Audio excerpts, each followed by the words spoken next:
Hey guys, so in the run up to this election, I wanted to do a couple of videos explaining current political issues, and every day I'll pick a different topic and discuss my point of view. And the first one I would like to talk about is this belief that we can trade on WTO terms and it will be a walk in the park. Essentially, I believe there's been a lot of misinformation by what leaving the EU without a deal actually means. What a lot of prominent Brexiteers have been saying, and most notably Nigel Farage, is that the WTO is really a safe place for the UK to fall back on. And it's being portrayed as this wonderland of opportunities. But that's really quite far removed from the truth.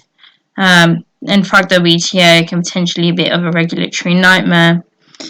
So the organisation has this prominent rule, which is called Most Favoured Nation. And what it basically means is that you cannot discriminate in your tariffs.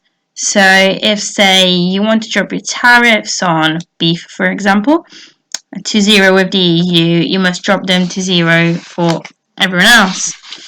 Of course, Britain can unilaterally drop its EU tariffs, but it would become a completely tariff-free country.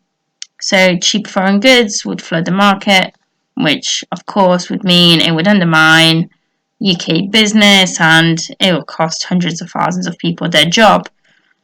And it would also make the UK a lot less attractive country to trade with, because, of course, its tariffs would already be at zero.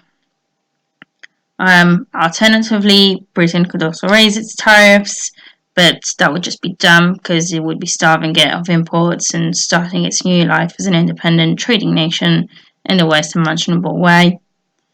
So, in my view, Britain will just have to focus on establishing itself independently inside WTO. And it's not as easy as it sounds. Members of the WTO, in fact, have these things called schedules. And there are two of them, one on goods and one on services. Basically, there are lists of commitments to other countries laying out your tariffs and subsidies. They define the terms upon which you trade with other states. So, in other words, it's a description of how you deal economically with the rest of the world. However, any member state can object to any number of issues at any time.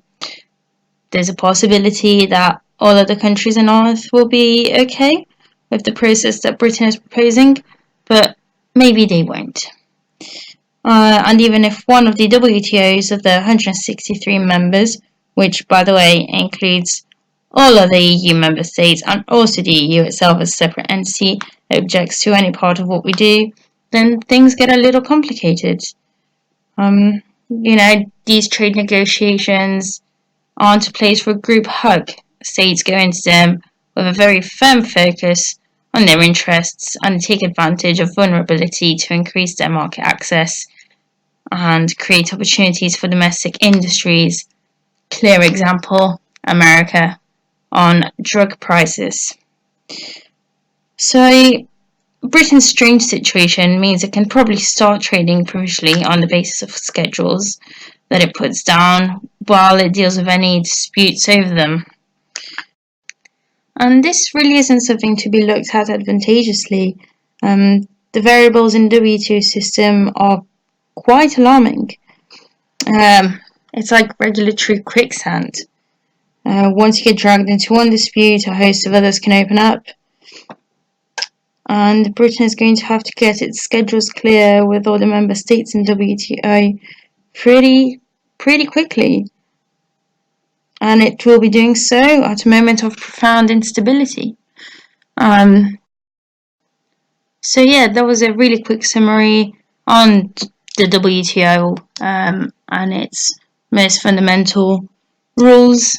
But if you guys enjoyed the video, like it, subscribe, and let me know what topic you'd like to tackle next.